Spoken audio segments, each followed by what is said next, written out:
Graças eu te dou, Jesus, pelo preço que pagou. Sacrifício de amor que me comprou, ungido do Senhor. Pelos cravos em tuas mãos, graças eu te dou, ó meu Senhor. Lavou minha mente e coração, me deu perdão, restaurou minha comunhão. Digno é o Senhor, sobre o trono estás, soberano Criador. Vou sempre te adorar, elevo minhas mãos ao Cristo que venceu. Cordeiro de Deus morreu por mim,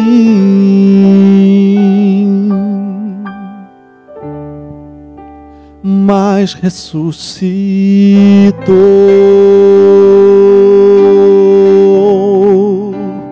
Digno é o Senhor,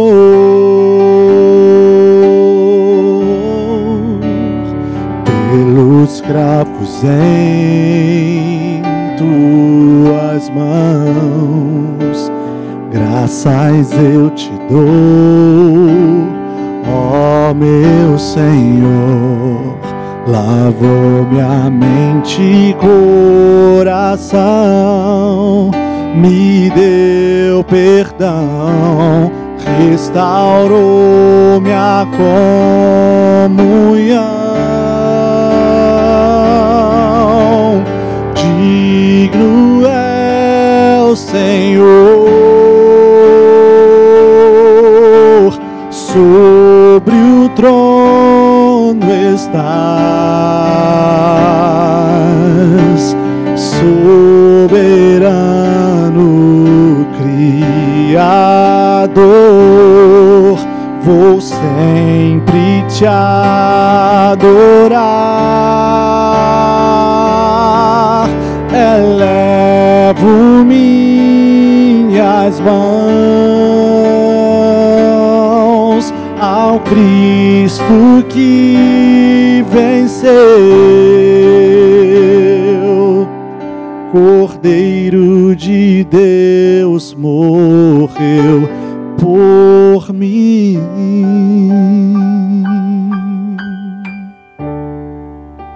mas ressuscitou.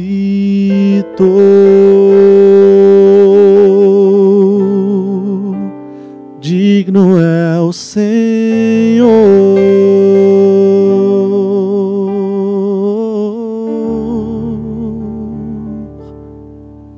aleluia.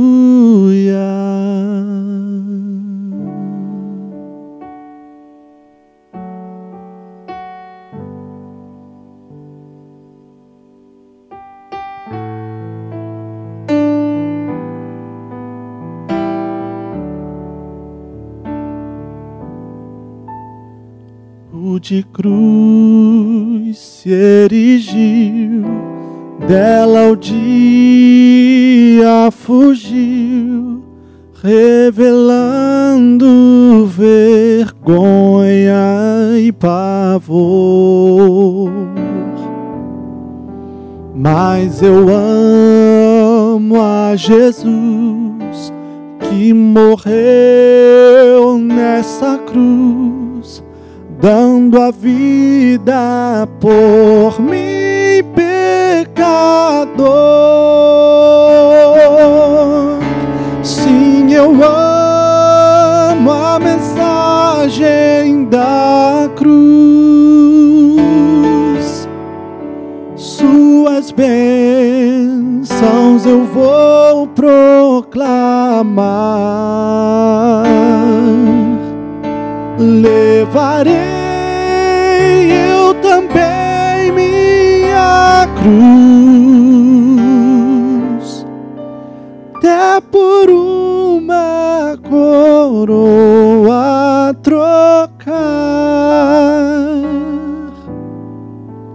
Lá da glória dos céus, o Cordeiro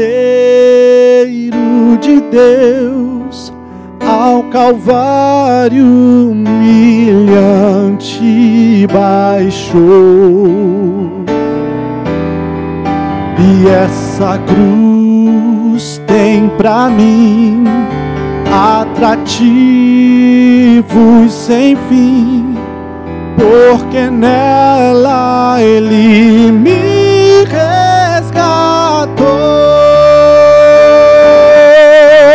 Sim, eu amo a mensagem da cruz. Suas bênçãos eu vou proclamar. Levarei eu também minha cruz, até por uma coroa trocar.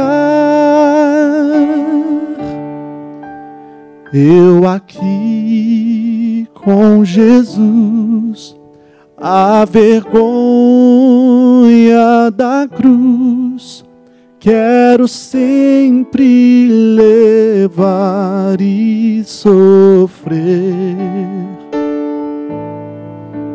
Ele vem me buscar e com Ele no lar, sua glória pra sempre vou ter.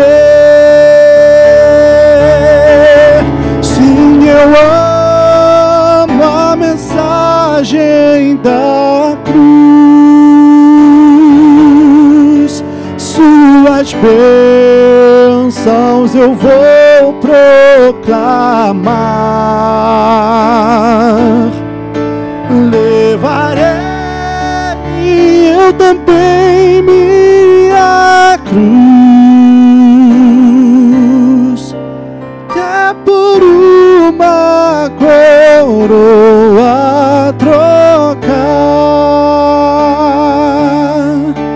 Levarei eu também minha cruz, até por uma coroa trocar. Até por uma coroa trocar. Até por uma coroa trocar.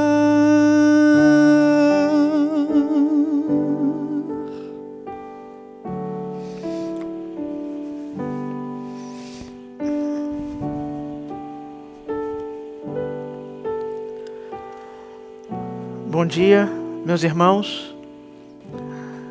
Nós estamos tendo a oportunidade, mesmo que distantes fisicamente uns dos outros, de meditar, de aprender, de buscar, por meio da palavra de Deus, abençoar você e ir até a sua casa, para que você possa conhecer mais do Evangelho. Nós temos feito isso nas últimas semanas, nossas transmissões, nossos vídeos, e hoje não é diferente. Nós entramos na sua casa, Nesse final de semana nós celebramos a Páscoa. Nós celebramos aquilo que é o cerne, o centro do Evangelho, a morte e a ressurreição do Senhor. E nós vamos, dentro de pouco, ler a palavra de Deus e meditar nela, mas primeiro, como temos feito depois de apresentarmos as canções de adoração a Deus, eu quero propor que nós façamos uma oração. Nós vamos interceder, nós vamos pedir em favor daqueles que cremos que mais precisam, especialmente nesse momento de pandemia global, onde as pessoas estão sendo afetadas, nações inteiras, povos, mas também vamos, nessa oração, louvar ao Senhor, agradecer, especialmente por Jesus Cristo, o Salvador, aquele que veio para morrer, mas está vivo. Vamos orar? Deus bendito e amado, todo louvor e honra pertencem a Ti. Ó Pai, apesar de todas as tribulações e circunstâncias adversas que nos cercam, seja no âmbito particular ou nessas questões que têm afetado o mundo inteiro, como essa pandemia, ó Pai, apesar de tudo isso, nós não nos esquecemos e pedimos que o Senhor nunca nos permita esquecer que nós somos aqueles que foram comprados pelo sangue precioso de Jesus, um povo adquirido, não com coisas corruptíveis, mas com o sangue do Cordeiro perfeito derramado em nosso favor. Por isso, quando nós celebramos o Teu nome, ó Pai, e rememoramos a Páscoa, nós lembramos que o Teu Filho, aquele que desde a eternidade é santo, perfeito, veio a esse mundo como homem, assumindo a nossa culpa, a nossa dívida, o nosso estado. Apesar de nunca ter pecado, levou sobre si a pena dos pecadores.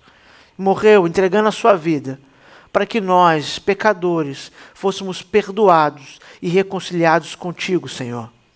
Pai, nós te louvamos porque a graça da salvação nos alcançou e a convicção que temos está fundamentada também na ressurreição. O fato de que o sacrifício do Teu Filho foi aceito por Ti, provado pela ressurreição, e assim nós, o Teu povo, encontramos em Cristo a justificação.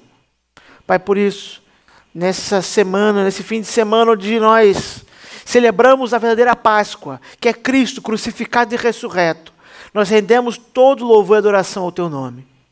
Pai, mas não podemos deixar de interceder, de pedir em favor daqueles que estão sofrendo, mais afetados ainda por essa circunstância desse momento.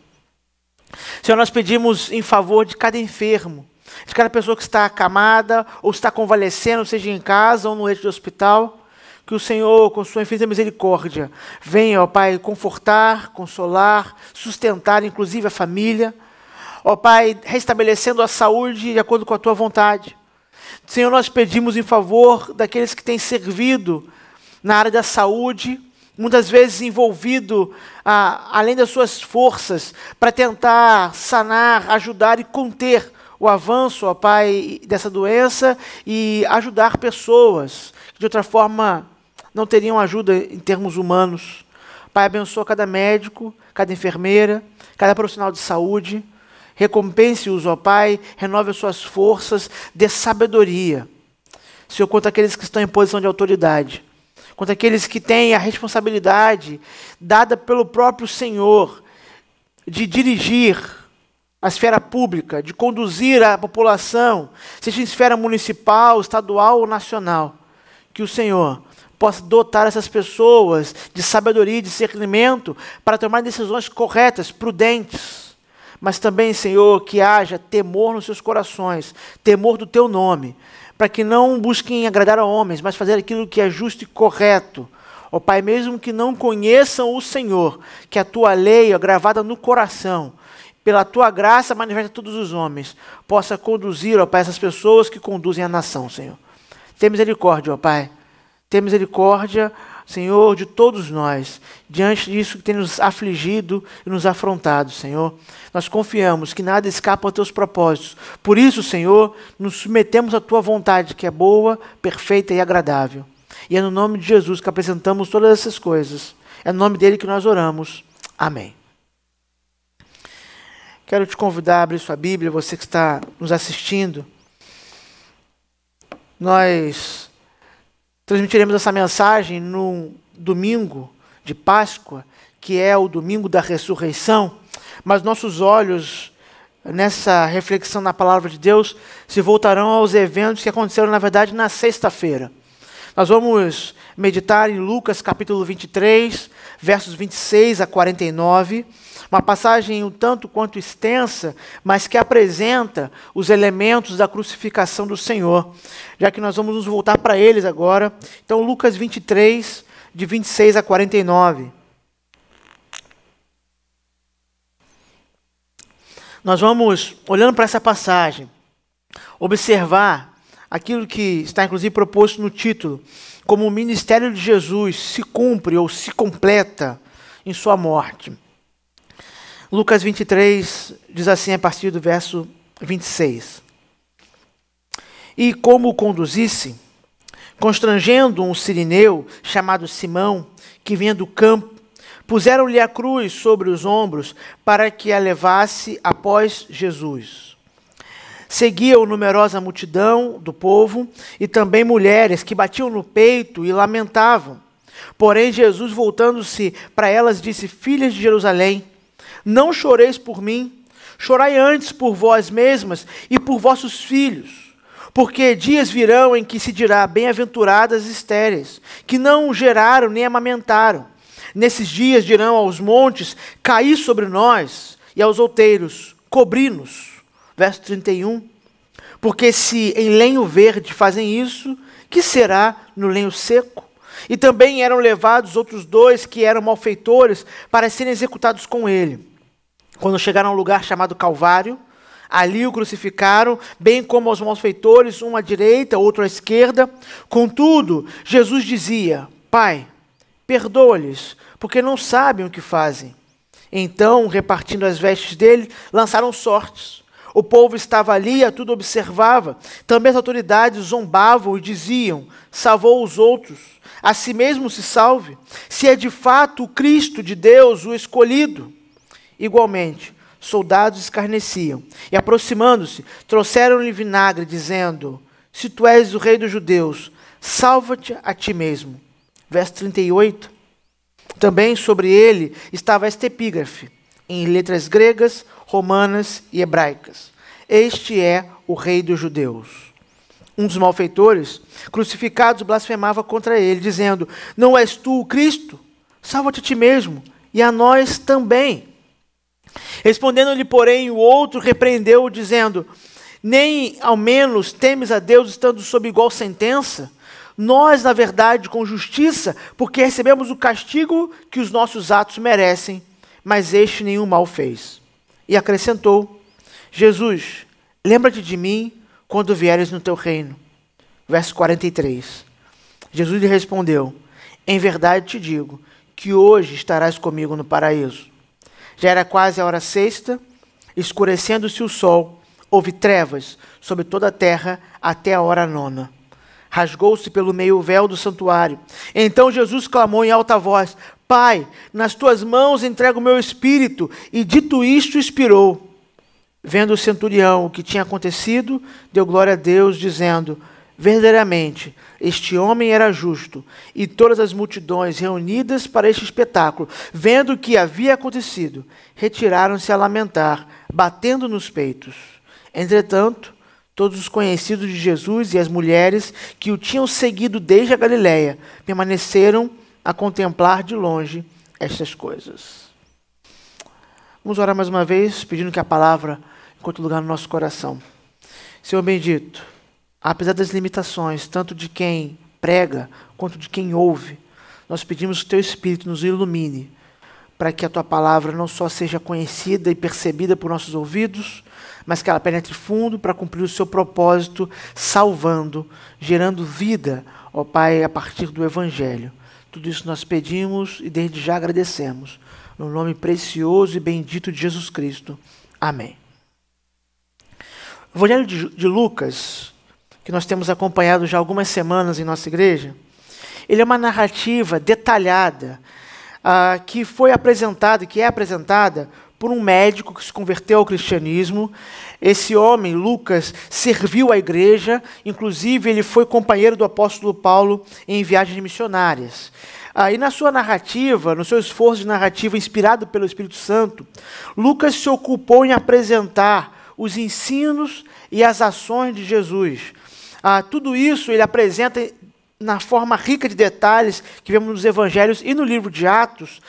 No caso do Evangelho segundo Lucas, para que Jesus fosse apresentado, fosse conhecido como Filho de Deus, como homem perfeito que veio a esse mundo para ser aquele que morreria em favor do povo de Deus. Essa é a intenção de Lucas. E aqui agora, nessa parte da passagem, no capítulo 23, ele vai narrar aquilo que o Filho de Deus, depois de comprovada toda a sua autoridade e poder, veio de fato fazer. Nós não podemos nos esquecer, quando nós lemos os evangelhos, que todos eles, Mateus, Marcos, Lucas e João, tinham uma única intenção em comum, apesar das diferentes perspectivas: culminar naquilo que é o centro do ministério de Jesus, naquilo que é a razão para a sua vinda, a morte e a ressurreição. E nesse momento nós observamos, colocamos foco sobre a morte, para dela extrair algumas lições a partir da narrativa da crucificação do Senhor, desses eventos que aconteceram naquela sexta-feira. O bispo J.C. Ryle diz assim sobre essa passagem: os sofrimentos nela descritos encheriam as nossas mentes com um misto de horror e compaixão, se tivessem sido infligidos a um homem que fosse apenas alguém como nós. Porém, quando refletimos que a vítima era o eterno Filho de Deus, então perdemos-nos em admiração e espanto. E quando continuamos a refletir e pensamos que tais sofrimentos foram voluntariamente sofridos, a fim de que homens e mulheres pecaminosos como nós fossem libertados do inferno, podemos começar a entender um pouco do significado das palavras de Paulo. A que palavras de Paulo ele se refere? Ele comenta essa passagem e se refere a Efésios 3,19, quando o apóstolo Paulo conclui assim a sua linha de raciocínio e sua argumentação: e conhecer o amor de Cristo, que excede todo o entendimento, para que sejais tomados de toda a plenitude de Deus. A ideia do bispo Ryle, então, é que, ao meditarmos na crucificação, ao olharmos para esse evento, para as passagens dos evangelhos que narram esse evento, nós podemos começar a compreender que amor é esse que Cristo demonstrou por seu povo e que está para além do entendimento, que excede o entendimento. E então, nós olhamos para a passagem novamente e nós vamos observar alguns dos versos aqui presentes. Alguns versos vamos destacar e deles extrair algumas lições. Nós começamos a leitura a partir do versículo 26, onde narra o que aconteceu logo depois da saída da sala de Pilatos, diante do julgamento. Depois de uma noite intensa de julgamentos, o verso 26 assim nos apresenta o que acontece. E como o conduzissem, constrangendo um sirineu chamado Simão, que vinha do campo, puseram-lhe a cruz sobre os ombros, para que a levasse após Jesus. Jesus, ele não tinha nesse momento mais condições físicas de carregar aquela pesada cruz. Aqueles que seriam crucificados normalmente carregavam a cruz, ou carregavam o madeiro principal, a travessão principal. Mas Jesus, depois de uma noite sem dormir, sem comer, sendo surrado e chicoteado, ele não tinha mais condições físicas. Por isso esse homem, Simão, é constrangido, forçado pelos soldados a carregar a cruz de Jesus naquele momento. E nós vemos aqui então claramente a humanidade de Jesus, mesmo numa narrativa repleta de evidências da sua divindade, ele também é apresentado como homem, o homem Deus. Mas algo interessante nesse verso, antes de nós prosseguirmos, a título de informação e meditação. Os leitores do Evangelho de Lucas e dos outros evangelhos onde Simão é mencionado, parecem também familiarizados com esse nome, com esse Simão. Porque Lucas, inclusive, nem se ocupa de explicar muito. Provavelmente porque esse Simão está ligado à igreja, ele é conhecido, a sua história é conhecida na igreja. Marcos, inclusive, apresenta um detalhe um pouco mais, facilita a identificação de quem é esse Simão que carregou a cruz de Jesus. Marcos 15, 21, o evangelista diz: e obrigaram a Simão Cirineu, que passava vindo do campo, pai de Alexandre e de Rufo, a carregar-lhe a cruz. Segundo a tradição, esse seria o mesmo Rufo mencionado por Paulo na despedida da sua carta aos Romanos, quando lá em Romanos 16:13, o apóstolo então diz: saudai Rufo, eleito no Senhor, e igualmente a sua mãe, que também tem sido mãe para mim. Pela menção na saudação de Paulo, inclusive dizendo que a mãe de Rufo tem sido mãe para si, parece bem seguro dizer que essa é uma família importante na igreja, inclusive para a igreja de Roma, que tem servido ao avanço do evangelho, e faria sentido, então, a menção de Simão na narrativa da crucificação como pai de Rufo, como aquele que a comunidade conhece essa história. Tudo leva a concluir que aquela experiência tenha sido tão impactante para Simão que ela gerou uma conversão. Depois de observar Jesus e ter carregado a cruz para ele, Simão provavelmente se converte e a salvação também alcança a sua família. É interessante perceber que Simão, como muitas outras pessoas, foi a Jerusalém naquele dia celebrar a Páscoa. Ele estava lá por aqueles dias, mas ele não poderia imaginar que ele se encontraria com o Cordeiro Pascal. Mas é justamente com esse que ele se encontra agora a caminho da crucificação. E ele carrega então a cruz daquele que foi o seu Salvador posteriormente. A passagem continua na descrição de Lucas, e a partir do versículo 27 ele diz: seguiam numerosa multidão do povo, e também mulheres que batiam no peito e lamentavam.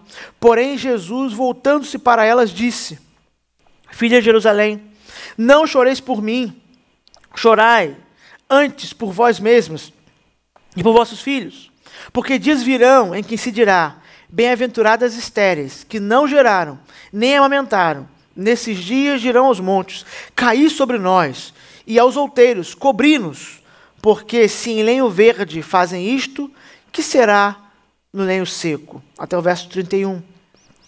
Essas pessoas que estão agora ao lado, seguindo aquele cortejo terrível para a crucificação, elas são especialmente mencionadas as mulheres, que de fato parecem lamentar.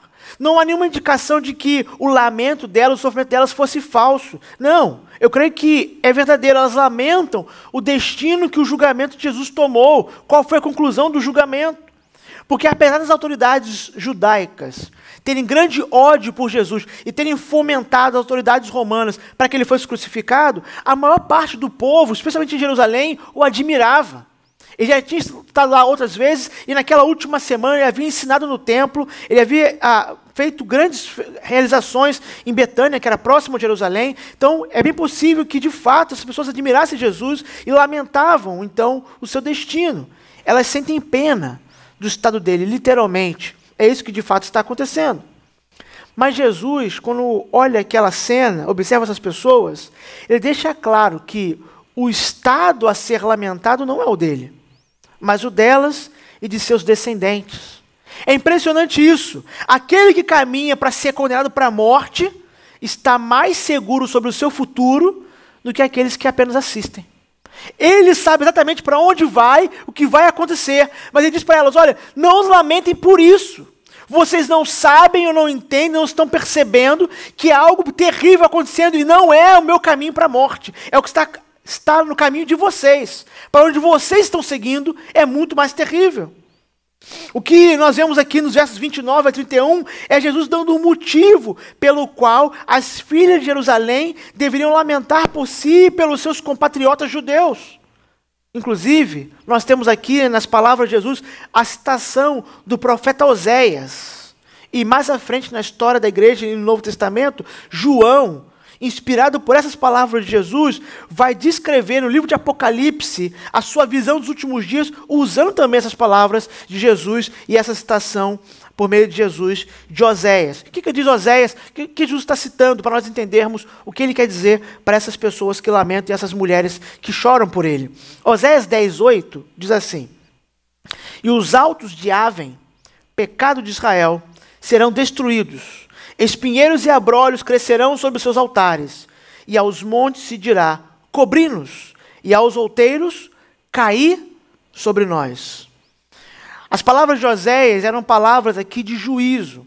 Juízo de Deus que Oséias, o profeta, está entregando contra a idolatria de Israel. Os altos eram altares de idolatria. E Israel foi condenado por essa idolatria, e agora o profeta traz a palavra de Deus para eles, dizendo: olha, tudo isso será destruído, devastado. E aos montes se dirá: cair sobre nós, cobri-nos. é uma palavra de juízo. A ideia de que, devido à vergonha e à humilhação, Israel desejaria, como a gente diz em português, claro, né? Sumir do mapa. Quando o juízo de Deus chegar, vocês vão desejar sumir, desaparecer. Porque é melhor ser soterrado pelos montes do que estar debaixo do juízo de Deus. É isso que José está dizendo para Israel. Vocês vão desejar ser cobertos pelos montes para não ter que encarar o santo Deus que vai julgá-los pela idolatria de vocês. João, em Apocalipse, faz uma descrição de como os homens desejarão fugir do juízo de Deus, como se fosse possível isso, é claro. Apocalipse 6,16. Os reis da terra, os grandes, os comandantes, os ricos, os poderosos e todo escravo e todo livre se esconderam nas cavernas e nos penhascos dos montes e disseram aos montes e aos rochedos: caí sobre nós, escondei-nos da face daquele que se assenta no trono e da ira do Cordeiro, porque se chegou o grande dia da ira deles. E quem é que pode suster-se? João, o evangelista, João, que é o autor de Apocalipse, o discípulo, o apóstolo, ele olha para aquela cena que o Espírito lhe permite perceber lá em Patmos. E a descrição que ele traz, inspirada pelo Espírito, são as palavras de Jesus aqui indo para ser crucificado, que são as palavras que Osés trouxe a Israel no Antigo Testamento. Diante da face da ira de Deus, diante da iminente julgamento de Deus, se vocês não saírem desse caminho, seria melhor ser coberto pelos montes. É isso que João traz. E os homens desejarão isso, tentando fugir do juízo de Deus, mas será impossível. E olha como o Leon Morris, que é um comentarista bíblico, importante comentarista do Novo Testamento, conecta essas palavras de juízo ao que Jesus está dizendo, que na verdade era um alerta de compaixão que Jesus traz àquelas mulheres. Jesus pensa não em si mesmo, mas sim nelas. Deseja o arrependimento delas e não a sua simpatia. Não está dizendo que erraram em lamentar por ele, mas está pensando com compaixão da cidade condenada e de seus habitantes. As palavras dirigem as mulheres para a importância de olhar além do presente momento para as consequências inevitáveis do pecado da nação. Jesus olha para aquelas pessoas e diz: olha, não lamentem por mim. Não porque era errado lamentar, mas lamentem por algo ainda mais grave. Eu estou caminhando para a cruz, mas a cruz não era a derrota dele. A cruz era a sua vitória. Mas Israel, aquele povo, caminhava para juízo de Deus. Então há um alerta aqui para nós. Quando nós olhamos não só para as cenas de crucificação, quando nós olhamos para tudo que envolve a caminhada dessa vida, inclusive o sofrimento à nossa volta, que deve ser sentido e lamentado, não podemos nos esquecer que há algo ainda mais grave a ser lamentado.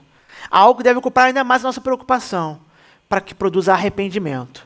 Jesus desejava que aquelas mulheres, aquelas pessoas, os habitantes de Jerusalém, percebessem que eles caminhavam sim para um destino perigoso, que deveria ser lamentado, e não ele, o Salvador, caminhando para a cruz. Isso serve de alerta para nós, para que nós não tomemos como algo comum ou corriqueiro aquilo que está à nossa frente, sendo absorvidos demais pelo sofrimento dessa vida, que são reais e devem ser sentidos, nos esquecendo de que há um juízo iminente quando o Senhor voltar. E é isso que deve ocupar nossa mente, esse deve ocupar as suas reflexões, para que você esteja atento, se de fato se arrependeu e não está como os habitantes de Jerusalém, ocupado com o sofrimento presente, esquecendo-se do juízo iminente do futuro. A narrativa continua, depois dessa descrição, dessa cena exclusiva, que só Lucas dá esses detalhes, de que Jesus dirige-se a essas mulheres, a essa multidão. Então, no versículo 32 e 33, o evangelista assim descreve os próximos passos da cena. E também eram levados outros dois, que eram malfeitores, para serem executados com ele, quando chegaram ao lugar chamado Calvário. Ali o crucificaram, bem como aos malfeitores, um à direita e outro à esquerda. A palavra original, que é traduzida como Calvário, significava caveira. Muitos estudiosos debatem exatamente o que isso significa, se é pelo tipo de monte ou se é pelo tipo de lugar, mas o mais importante é que todos sabiam que ali seria o lugar da crucificação naquele dia. Aquela multidão estava olhando o espetáculo, não só de Jesus, mas outros 2 homens com ele. Esses malfeitores apresentados no versículo 32, ao que tudo indica, eram criminosos do bando ou da quadrilha de Barrabás, aquele que foi solto a pedido da multidão. Lembre, Pilatos havia soltado Barrabás, que liderou uma sedição e um homicídio. Esses provavelmente eram seus comparsas, seus cúmplices nesses crimes, que seriam crucificados com Barrabás, mas Barrabás foi solto no lugar de Jesus por Pilatos, e agora Jesus está indo com eles. Esses homens receberiam uma pena de um criminoso, e acompanhariam o líder da sua quadrilha, do seu bando. Mas agora, ao invés de Barrabás, de um criminoso com eles, daqueles que os conduziu ao crime, eles têm com eles o santo e inocente Filho de Deus, recebendo a pena que não merecia. E é isso que o evangelista quer apontar. Esses são malfeitores, daqui a pouco nós veremos um pouco mais sobre eles. Eles levam sobre si a pena que merecem, ao contrário daquele que é inocente e justo e não merecia tal pena. Esse cenário que parece ser fortuito, né? Afinal, quem poderia saber que Barrabás seria solto ao invés de Jesus? Esse cenário que parece fortuito, parece que foi o acaso que desenhou. Não foi o acaso que desenhou. Isaías, o profeta, havia falado sobre isso na importante passagem de Isaías 53, descrevendo essa cena. Isso mais de 700 anos antes. Por isso, eu lhe darei muitos como a sua parte, e com os poderosos repartirá ele o despojo, porquanto derramou a sua alma na morte. Foi contado com os transgressores, contudo levou sobre si o pecado de muitos, e pelos transgressores intercedeu. Perceba, esse era o plano desde o começo, esse era o plano desde sempre. Tudo foi arranjado para que aquele que é santo, inocente e justo fosse contado, fosse colocado junto, como se fosse o do mesmo métier, do mesmo grupo de transgressores, de ladrões, de criminosos. É lá que Jesus está sendo levado juntamente com eles, mostrando aqui o cumprimento da profecia de Isaías. Lucas, então, continua e faz um contraste, diz que esses homens estão sendo levados com Jesus, mas o versículo 34 é apresentado com um contudo, mostrando um contraste em relação ao que foi dito anteriormente. Esses homens estão sendo levados para a crucificação juntamente com Jesus, mas Jesus tem uma atitude que é ímpar, é singular em comparação com eles e com qualquer outro crucificado até então.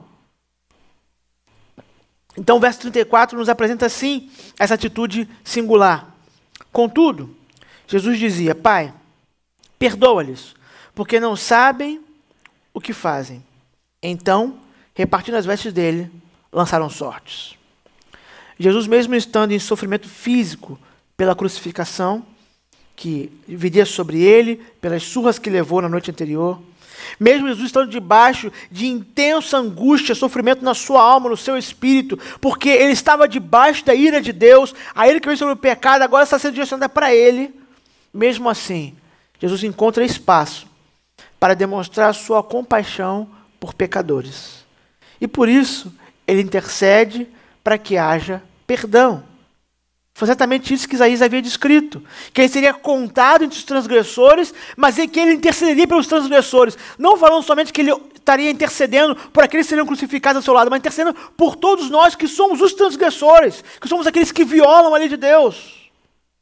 Então subentende-se que esse perdão, obviamente, viria à medida de arrependimento para aqueles homens, e é sobre isso que Jesus intercede. Nós vemos então um espaço para compaixão, mesmo diante do sofrimento e da angústia que está cercando o nosso Mestre. Esse é o foco do ministério de Jesus, demonstrar a compaixão de Deus. De certa maneira, Jesus é a encarnação da compaixão de Deus. Ele é a concretização da compaixão de Deus por pecadores. E nas suas palavras nós vemos o quanto, mesmo diante de todo esse sofrimento, no seu coração, ele tem um único objetivo: conectar pecadores a Deus para que haja perdão para eles. Essa é a sua resolução, esse é o seu foco, e é isso que ele vai fazer. ainda nesse verso e nos versos subsequentes, nós veremos que a crucificação, como descrita nos evangelhos, ela cumpre diversas profecias do Antigo Testamento. Vimos ainda há pouco a profecia de Isaías se cumprindo, mas nesse verso vemos mais uma profecia, aquilo que está no Salmo 22. É interessante perceber que o Salmo 22, ele é uma predição perfeita daquilo que aconteceria com Cristo. E o verso 18 é claro em dizer: reparte entre si as minhas vestes, e sobre a minha túnica deitam sortes. Era comum que as roupas do crucificado ficassem para os algozes, para aqueles que o levaram à crucificação. Era um tipo de premiação. Mas para que se cumprisse a profecia, aquilo que foi dito no Salmo 22, uma parte da roupa, a túnica, foi sorteada. E então nós vemos aqui algo impressionante. O Salmo 22, inclusive, um parêntese aqui. O Salmo 22, ele é uma fantástica e perfeita descrição, muitos e muitos séculos antes, daquilo que aconteceria com Jesus. Uma pessoa que fosse desinformada, alguém que pegasse uma Bíblia pela primeira vez, nunca leu a Bíblia na vida, pegasse a Bíblia e lesse o Salmo 22, e depois lesse a narrativa da crucificação, talvez imaginasse que os romanos pudessem ter tido acesso ao Salmo 22 e copiado. Ou seja, vamos cumprir isso aqui. O que de fato, obviamente, não aconteceu, já que as autoridades romanas, nenhuma delas conhecia o Salmo 22, não estava nem um pouco interessada no Salmo 22. Ou alguém poderia pensar, será que o Salmo não foi composto depois da crucificação para descrever o que aconteceu lá em forma de poesia? Mas não, ele foi composto muitos séculos antes. Somente a igreja, devido ao ensino dos apóstolos, observa então o Salmo depois da crucificação e percebe como tudo aconteceu exatamente como estavam nas Escrituras. E o nosso Senhor aqui teve as suas roupas removidas, colocado nu diante de todos, com a intenção de aumentar a sua vergonha, como havia sido predito. E há um propósito nisso. Ele se entrega para aquele juízo, para aquela humilhação, para aquela vergonha, para que nós não comparecêssemos expostos ou nus em nossos pecados diante de Deus. J.C. Riley, mais uma vez, diz: a fim de que nós, que não temos justiça própria, fôssemos vestidos pela perfeita justiça de Cristo, preparou para nós, para que não tenhamos de comparecer nus diante de Deus no último dia.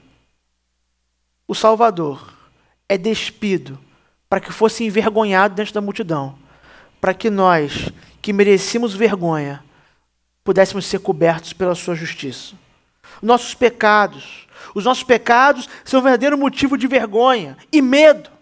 Lembre-se de como Adão e Eva reagiram. Depois de pecar, eles fugiram de Deus. E Adão diz: nós fugimos porque estávamos nus. A ideia ali, que a nudez simbolizava, representava a exposição. Está constrangido, exposto, sem defesa, diante de Deus. Mas o que Deus fez? Deus derramou sangue no jardim. Lá no jardim, Deus derramou sangue para cobrir Adão e Eva com pele de animal. E agora, o Pai estava prestes a derramar o sangue do Filho para nos cobrir perfeitamente. Jesus foi despido para que nós fôssemos cobertos, não por roupas, não por justiça própria, que são trapos de imundícia, mas com as suas vestes de justiça. Há uma aplicação nesse ponto que eu apresento aos irmãos. Nós temos que deixar de lado qualquer orgulho ou confiança em justiça própria para nos apresentar diante de Deus. Jesus havia alertado aquela multidão de que havia um juízo eminente. Esse juízo iminente vem sobre nós, sobre todos os seres humanos da face da terra. E se você ou qualquer pessoa confiar na sua própria justiça, vai ser como se colocasse diante de Deus como alguém nu, exposto, pronto para ser envergonhado e constrangido. Não confie na sua própria justiça. Não tenha orgulho e confie naquilo que você é capaz de fazer. Não. Essas coisas não podem nos cobrir diante daquele que nos conhece como nós somos desde o ventre. Somente Cristo, na sua justiça, pode nos cobrir. Então, creia em Cristo, submeta-se ao seu senhorio, tenha como Salvador e Senhor, e a sua justiça, que foi sacramentada na cruz, foi concretizada ali, ela nos cobrirá, de forma que ao invés de Deus contemplar eu e você como nós realmente somos, pecadores que deveriam se vergonhar, nós seremos cobertos pela justiça de Cristo, e é assim que Deus nos verá, e é assim que seremos salvos.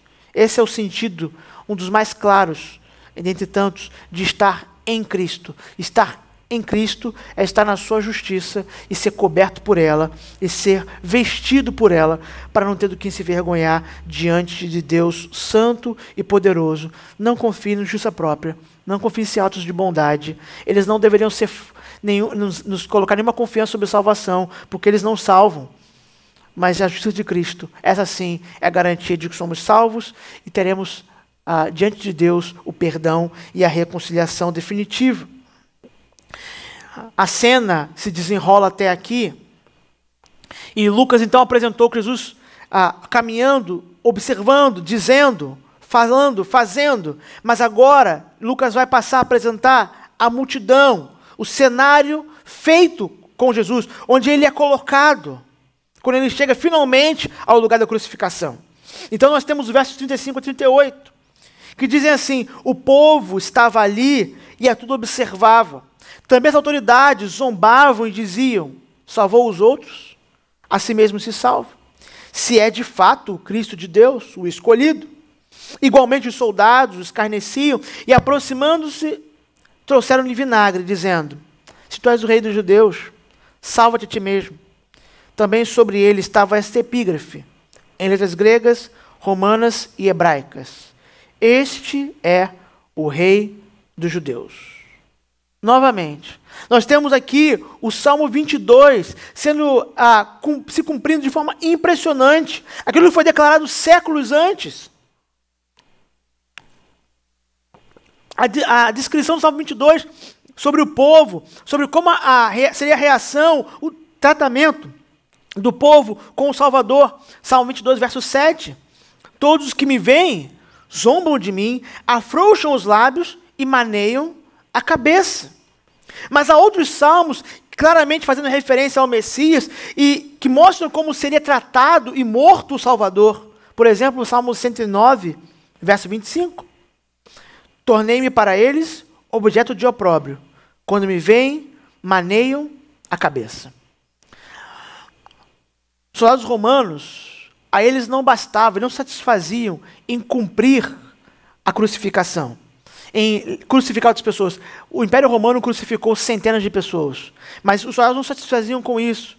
Eles desejavam tornar o sofrimento ainda maior, não só físico, mas humilhando, envergonhando. Mas juntou-se a eles, aos soldados romanos, juntaram-se a eles, melhor dizendo, as autoridades judaicas, os judeus, suas autoridades, que normalmente, pode ser quase que nunca, teriam prazer numa cena grotesca como essa, de um homem ser crucificado, agora zombam, riem, ridicularizam aquele que está ali sendo crucificado, o Salvador.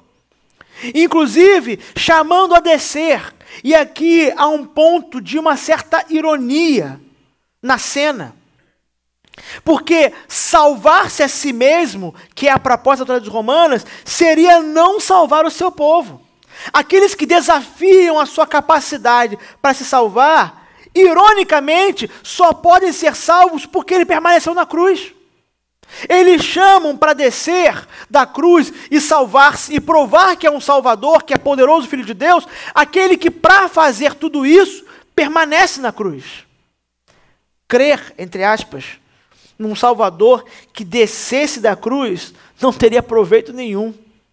Mas é isso que as autoridades ironicamente desejam. Eles desejam que se faça aquilo que anularia ou tornaria impossível que eles fossem salvos. Mas a fé no Salvador que entrega a sua vida para substituir pecadores, essa é a fé que de fato importa. Jesus permanece na cruz, porque apesar de toda a zombaria, acusações e dessas palavras tolas ditas a ele, ele sabe que não há por que descer se o objetivo é salvar. Para salvar, ele deve permanecer sobre aquela pena. Isaías, novamente, no capítulo 53, descreveu essa resolução, essa firme caminhada de Jesus Cristo, do Salvador, quando diz assim: certamente ele tomou sobre si as nossas enfermidades e as nossas dores levou sobre si, e nós o reputávamos por aflito, ferido de Deus e oprimido. Mas ele foi traspassado pelas nossas transgressões e moído pelas nossas iniquidades. O castigo que nos traz a paz estava sobre ele, e pelas suas pisaduras fomos sarados.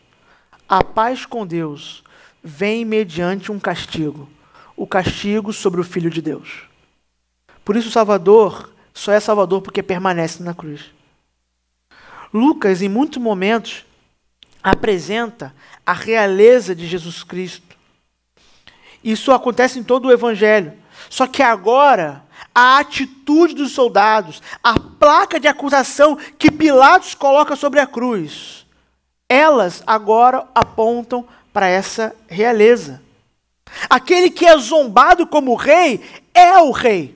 Aquele que é ironizado como sendo um rei é o rei verdadeiro. E essa placa de acusação, que Pilatos inclusive sofreu a afronta das autoridades judaicas, a placa dizia que ele era o rei dos judeus.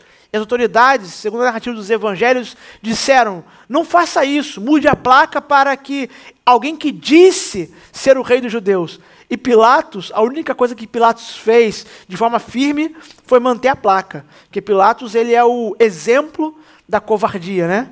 Ele lava as mãos, ele foge das suas responsabilidades, é o exemplo de covardia. Mas a única coisa firme que ele fez foi manter a placa. Ele disse: olha, o que eu escrevi, eu já escrevi. A placa está mantida. E a placa dizia: Rei dos Judeus. É impressionante perceber isso. Eles achavam que estavam zombando, sendo irônicos, perversos. E de fato eram perversos. Mas a perversidade deles é usada por Deus para revelar a verdade. Aquele realmente era e é o rei. Não só dos judeus, no sentido étnico, mas de todo o povo de Deus. Ele é zombado como rei, mas ele de fato é o rei. E esse é o grande mistério da providência, como eles fizeram tudo isso, para de fato revelar a vontade de Deus, que é apontar Jesus como rei. O justo é condenado entre ladrões.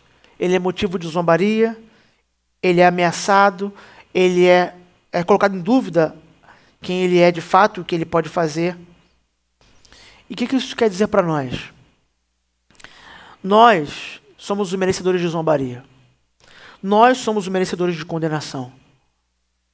Nossa tentativa, nossos esforços de controlar a nossa vida, de governar a nossa própria vida, de sermos pequenos reis da nossa vida, são motivo de zombaria. Esses esforços são ridículos em si. Mas todos nós fazemos isso. Tentamos governar a nossa vida, conduzi-la como reis. Mas nós não somos reis. Mas aquele que foi zombado, ele de fato é o rei. Mas ele aceitou a zombaria, a afronta e a blasfêmia, para que nós fôssemos perdoados e contados entre os justos e fôssemos então inseridos no seu reino. O rei a ser tratado como o pior dos homens, para que nós, os piores dos homens, fôssemos inseridos no seu reino. Recebêssemos a acolhida do rei. Então, isso nos mostra que de fato Jesus fez por nós para ser o rei e o governante do povo que o Pai lhe deu. Lucas apresenta algumas particularidades nessa narrativa e depois de mostrar esse ato de zombaria, de escárnio, ele relata, só Lucas dá esse destaque, um diálogo que há entre os condenados e Jesus, a partir do versículo 39. Um dos malfeitores crucificados blasfemava contra ele, dizendo: não és tu o Cristo? Salva-te a ti mesmo e a nós também. Respondendo-lhe, porém, o outro, repreendendo-o, dizendo: nem ao menos temes a Deus, estando sob igual sentença? Nós, na verdade, com justiça, porque recebemos o castigo que nossos atos merecem. Mas este nenhum mal fez. E acrescentou: Jesus, lembra-te de mim, quando vieres no teu reino. Jesus lhe respondeu: em verdade te digo, que hoje estarás comigo no paraíso. Alguns parênteses aqui antes de entrar no verso em si. Primeiro, aqueles homens estavam em profunda agonia e dor também, assim como Jesus na cruz. Mas mesmo assim, um deles encontrou tempo suficiente, no pouco fôlego de vida que tinha, para desperdiçar com zombaria. Enquanto o outro usou seus últimos minutos de vida, seu último fôlego, para buscar salvação mediante arrependimento. Isso é um elemento aqui interessante. Outra coisa interessante é perceber que esse ladrão, esse malfeitor, ele entendeu que Jesus é o rei, porque ele usa a palavra reino. Quando entrares no teu reino. Alguns dizem que a tradução melhor talvez seja quando vieres com teu reino. A ideia de que quando o Senhor chegar com o seu governo aqui, lembre-se de mim. Então ele entendeu que Jesus era o rei. Todos os evangelistas relatam esses criminosos. Mas há algo interessante aqui, como eu disse, essa parte da descrição é exclusiva de Lucas. Só Lucas demonstra que um deles se arrependeu. Inclusive, alguns estudiosos questionam por que somente Lucas dá esse detalhe. Por que nos outros evangelhos esses homens são mencionados como ambos zombando de Jesus Cristo na cruz? Bem, a razão parece muito simples. Eu julgo ser muito simples, meus irmãos. Ambos começaram zombando, mas um deles se arrependeu. E o arrependimento veio por uma visão sincera sobre si mesmo, pois se vê como merecedor do castigo. É o que o verso 41 mostra. Aquele que se arrependeu porque ele percebeu que ele era merecedor daquilo ali. O que estava acontecendo com ele era fruto dos seus atos. E essa pequena revelação, essa pequena epifania vai dizer para ele: olha, eu estou aqui porque mereço estar aqui. Mas esse homem, ele não. Ele é um justo. Ele não é um de nós. Ele é um criminoso como nós.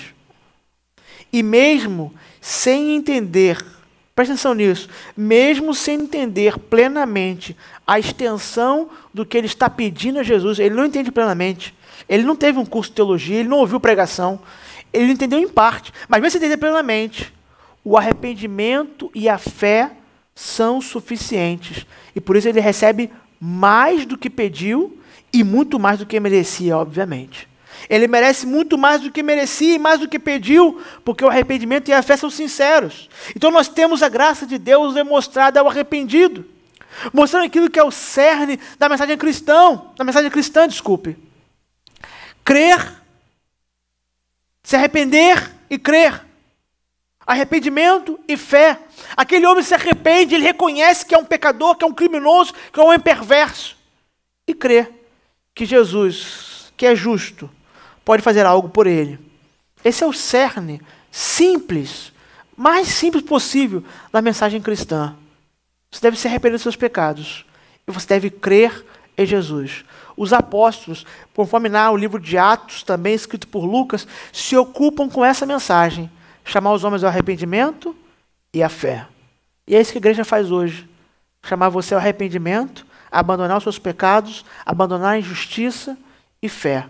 Crer em Jesus Cristo como Salvador. Foi aquilo que aquele homem experimentou, mesmo de forma simples, nos últimos momentos de vida, mas os mais importantes momentos da sua vida, onde ele creu, se arrependeu e creu, e por isso foi salvo.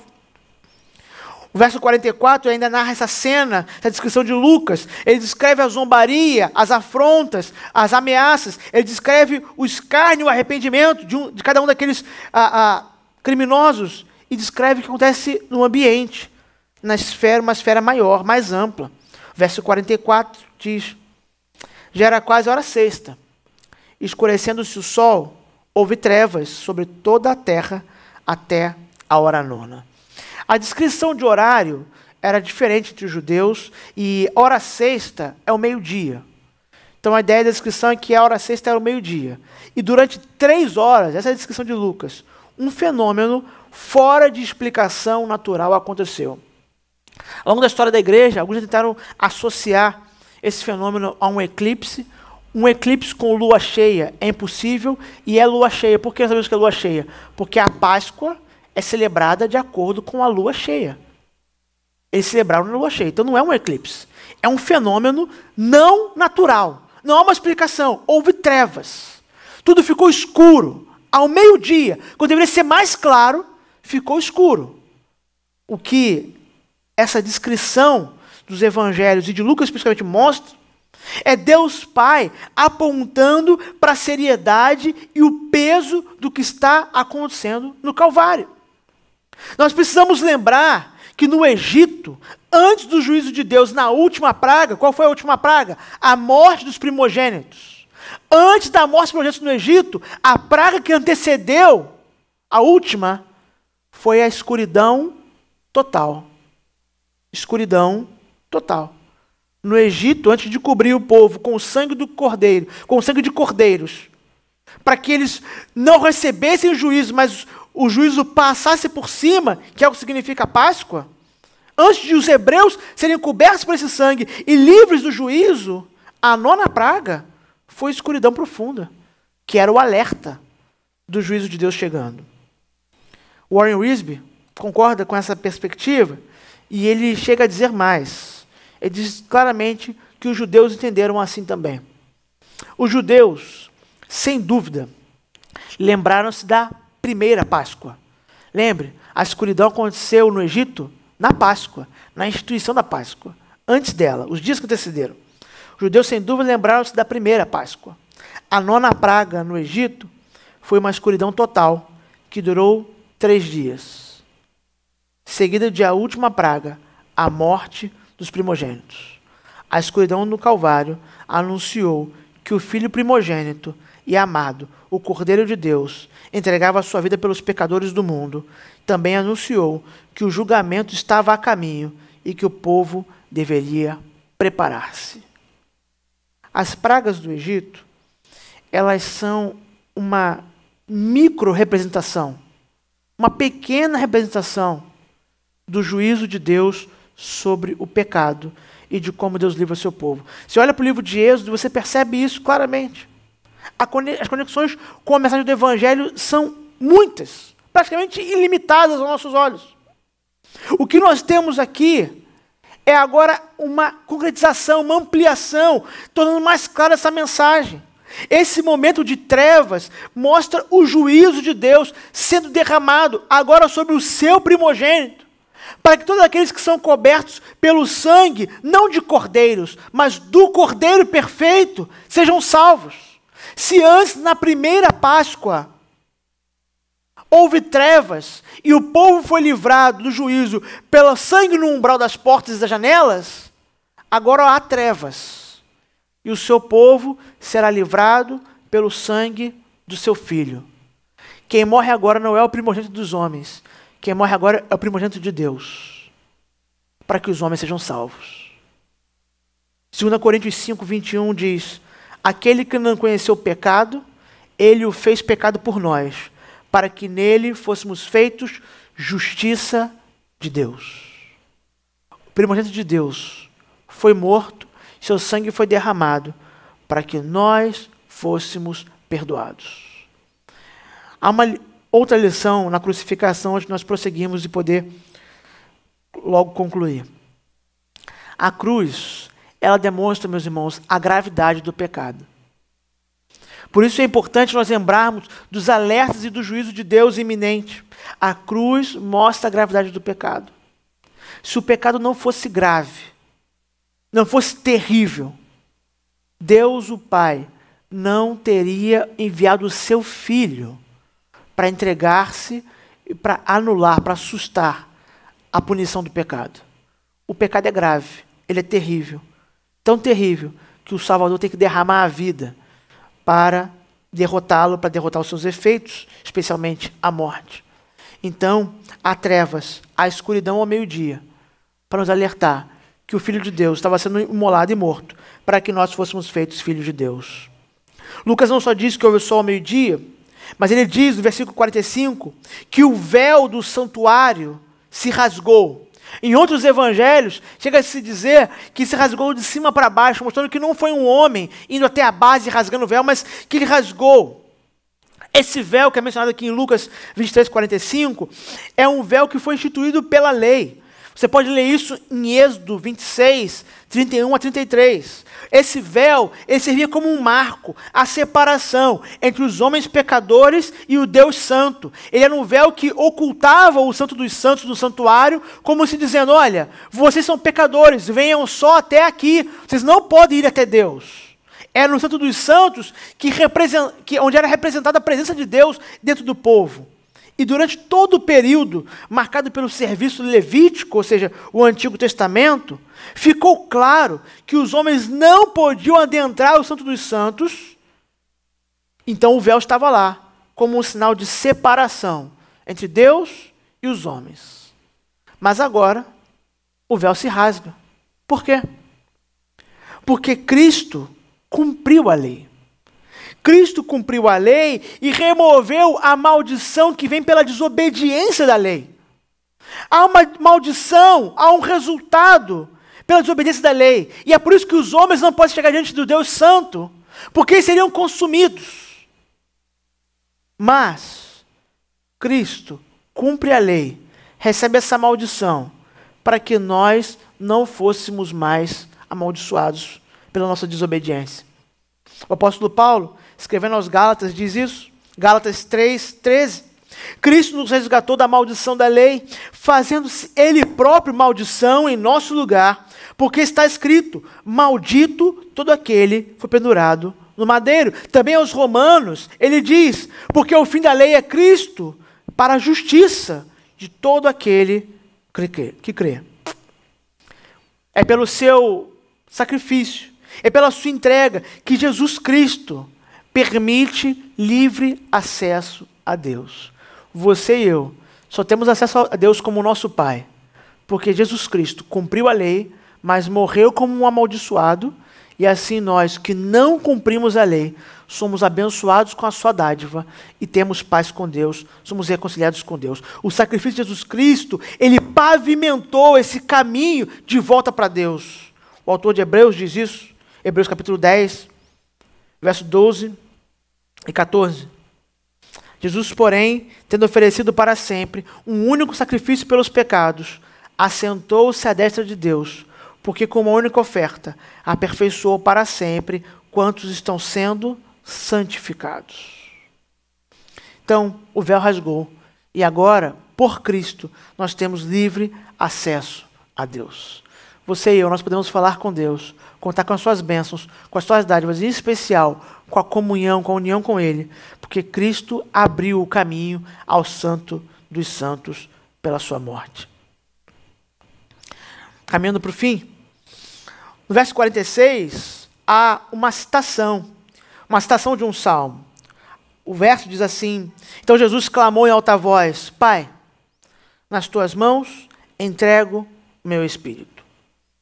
Mesmo em todo o sofrimento que ele estava, especialmente o sofrimento da ruptura momentânea de comunhão com seu Pai, Jesus sabe que pode confiar no amparo do Pai.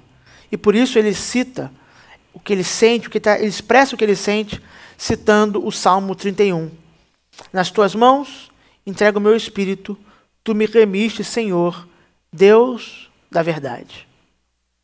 Jesus cumpriu o plano eterno, elaborado pela Trindade Santa. A vontade do seu Pai se realizou. E, por isso, ele pode confiar no amparo do seu Pai. Ele pode entregar seu espírito a esse descanso. Isso ficou claro. Que esse era o plano, que esse era o projeto, que ele estava cumprindo o projeto de Deus. Na pregação dos apóstolos, por exemplo, Atos 3,18, mostra como esse sempre foi o plano de Deus. Mas Deus assim cumpriu o que antes anunciara por boca de todos os profetas, que o seu Cristo havia de padecer. Com a sua principal tarefa cumprida, Jesus pode descansar o seu espírito nos braços de seu Pai. Ele agora cumpriu tudo aquilo que ele veio receber. E nos últimos versos, nós temos 3 reações ao que está acontecendo nessa cena. 3 reações. Uma delas, a primeira, está no verso 47. Qual é a primeira reação? Vendo o centurião o que tinha acontecido, deu glória a Deus, dizendo: verdadeiramente, este homem era justo. Lucas escreveu esse evangelho, como eu disse, para apresentar Jesus como o varão perfeito enviado por Deus para salvar o seu povo. Um romano, alguém de origem romana, dificilmente conseguiria conectar o Antigo Testamento, porque não conhecia a lei. Mas esse centurião, esse soldado, ele consegue perceber que aquele não é simplesmente um homem condenado. Não. O que o evangelista apresenta aqui é que a divindade de Jesus, mesmo com limitação, ela está explícita, ela está declarada, reconhecida nas palavras desse homem. E esse reconhecimento era inesperado. Esse centurião, que é um chefe de 100 soldados, está dando uma declaração de que aquele que está ali crucificado não é igual aos outros, mas é alguém santo, justo. Interessante como Lucas já havia apresentado um outro centurião como um exemplo, um modelo de fé. Está em Lucas 7, nós também, nessa série de exposições, nós comentamos essa passagem em Lucas 7, de 1 a 10. Agora, novamente, o centurião aparece. E essa é a primeira das reações. Aquele soldado, que está no verso 47, que ele apresenta, nas suas palavras, é demonstrar que ele entendeu aquela mensagem que foi encenada diante dos seus olhos. Ele entendeu o evangelho. Um justo morreu como injusto no lugar de injustos. Ele entendeu. Mesmo sem conhecer o todo, ele entendeu. Um justo morreu como injusto, que é o cerne do evangelho. Essa é a primeira reação, o reconhecimento da graça de Deus no seu Filho santo e perfeito, morrendo por pecadores. É a primeira das reações. As outras duas se encontram nos 2 últimos versos da passagem. E todas as multidões reunidas para este espetáculo, vendo o que havia acontecido, retiraram-se a lamentar, batendo nos peitos. Entretanto, todos os conhecidos de Jesus e as mulheres que o tinham seguido desde a Galileia permaneceram a contemplar de longe estas coisas. Lucas, em muitos momentos no Evangelho, faz esse contraste entre as multidões e os discípulos. Muitas vezes, na hora das narrativas de milagres, de ensinos, Lucas ele se preocupa em dar esse destaque. Tem a multidão e tem os discípulos, tanto para reagir, para entender, quanto muitas vezes para Jesus dar algo mais específico aos discípulos. Só que agora, essa diferença entre a multidão e os discípulos se torna ainda mais evidente. Essa é a prova final, esse é o teste final. A multidão lamenta, sim, lamenta, mas ela vai embora. O espetáculo acabou. Ela lamenta, mas sai. Alguns até acreditam que muitos desses que assistiram a crucificação de Jesus se converteram depois na pregação de Pentecostes, lá em Atos capítulo 2. Mas nós não sabemos ao certo. É bem possível que muitos que eram habitantes de Jerusalém e que viram os mesmos eventos do Pentecostes tenham se convertido pela lembrança que o Espírito trouxe daquelas cenas. É possível. Mas o que nós vemos pela descrição de Lucas é a multidão, depois que o espetáculo acaba. Eles ficam tristes, é verdade, mas eles vão embora. Mas, aqui e agora, o que nós temos é o destaque aos discípulos. Ao contrário da multidão, eles permanecem, eles ficam. E há um especial destaque para essas mulheres. Mulheres, inclusive, que Lucas havia apresentado antes. Lá em Lucas 8, 2 e 3, por exemplo, quando ele disse, olha, também algumas mulheres que haviam sido curadas de espíritos malignos e de enfermidades. Maria, chamada Madalena, da qual saíram 7 demônios. E Joana, mulher de Cusa, procurador de Herodes. Susana e muitas outras, as quais lhe prestavam assistência com os seus bens. Essas são as mulheres que ele está mencionando. Essas mulheres ficaram ali. É interessante o destaque que ele dá a elas, por quê? Elas estão entre os últimos a sair da cena da crucificação e elas serão as primeiras a entrar na cena da ressurreição. É por isso que Lucas dá destaque a elas entre os discípulos, porque elas estão juntos com eles quando a crucificação se encerra e elas serão as primeiras a serem agraciadas com a mensagem da ressurreição. Para concluir, eu destaco as palavras de Warren Wiersbe. Jesus não foi assassinado, entregou a vida espontaneamente por nós. Não foi um mártir. mas sim um sacrifício voluntário pelos pecados do mundo. Meus irmãos, amigos, os nossos pecados terríveis foram lançados sobre Cristo. Foi por isso que ele foi até a cruz, para que nós fôssemos salvos da morte. E a justiça perfeita dele, a justiça da obediência, é acreditada a nós, a fim de recebermos vida eterna. A última citação e depois um último verso. Certamente, pensarmos nesse amor deveria nos constranger a viver diariamente, não para nós mesmos, mas para Cristo. Isso deveria nos tornar dispostos e desejosos de apresentar nossos corpos como sacrifício vivo, a que ele viveu e morreu por nós. Que a cruz de Cristo esteja sempre em nossas mentes, corretamente compreendido. É possível que nenhum outro assunto em todo o cristianismo tenha um efeito tão santificador e consolador para as nossas almas. Quando nós pensamos na cruz, na crucificação do nosso Salvador, isso deve trazer aos nossos lábios louvor. Louvor porque é a minha salvação. Deve trazer também ao nosso coração humildade. Nós fomos salvos por outro, pelo santo e perfeito, morto em nosso lugar. Mas deve também provocar em nosso coração, acima de tudo, um desejo por santificação. Nós fomos salvos a um alto preço, a um alto custo. O custo da vida do Filho de Deus, o nosso Salvador Jesus Cristo. 1 Pedro 3,18 diz: pois também Cristo morreu uma única vez pelos pecados, o justo pelos injustos, para conduzir-vos a Deus, morto sim na carne, mas vivificado no Espírito. É por isso que nós celebramos a morte do nosso Salvador na Páscoa. A morte e a ressurreição. Mas não podemos nos esquecer que o centro da mensagem cristã é a morte do Salvador. Ele entregou a vida dele para que nós tivéssemos vida eterna. Vamos orar? Senhor bendito e amado. Senhor, nós nos achegamos a Ti somente porque Jesus Cristo, Teu Filho, pavimentou esse caminho até Teu trono de graça. Pai, nós Te louvamos, ó Senhor, porque nós não somos merecedores, mas fomos alvos de tamanha salvação. Pai, por isso, quando nós celebramos a Páscoa, nos faz lembrar que nós celebramos a morte e a ressurreição do Salvador.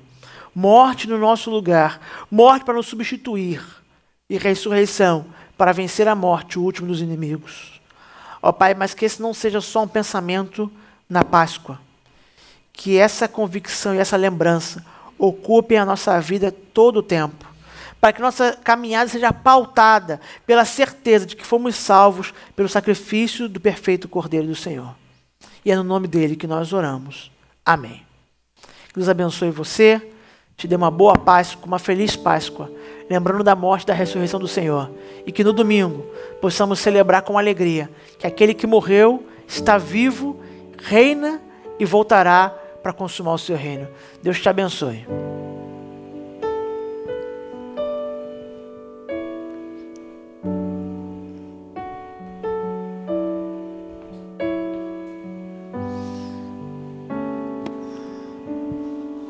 Vivo feliz, pois sou de Jesus e já desfruto gozo da luz. Sou por Jesus herdeiro de Deus. Ele me leva à glória dos céus. Canta minha alma, canta ao Senhor, rende-lhe sempre ardente louvor. Canta minha alma, canta ao Senhor, rende-lhe sempre ardente louvor. Ao seu amor eu me submeti e extasiado então me senti.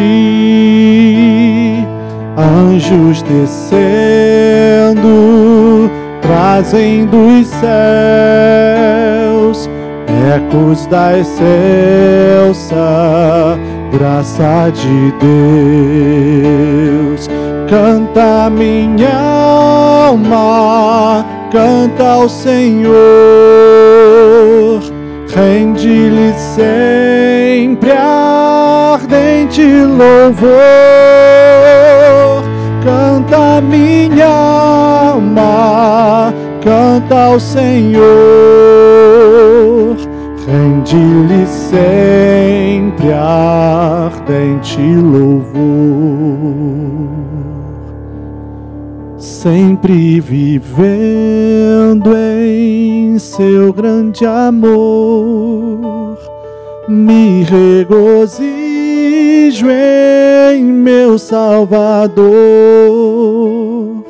Esperançoso, vivo na luz, pela bondade do meu Jesus. Canta minha alma, canta ao Senhor, rende-lhe sempre ardente louvor. Canta minha alma, canta ao Senhor, rende-lhe sempre ardente louvor.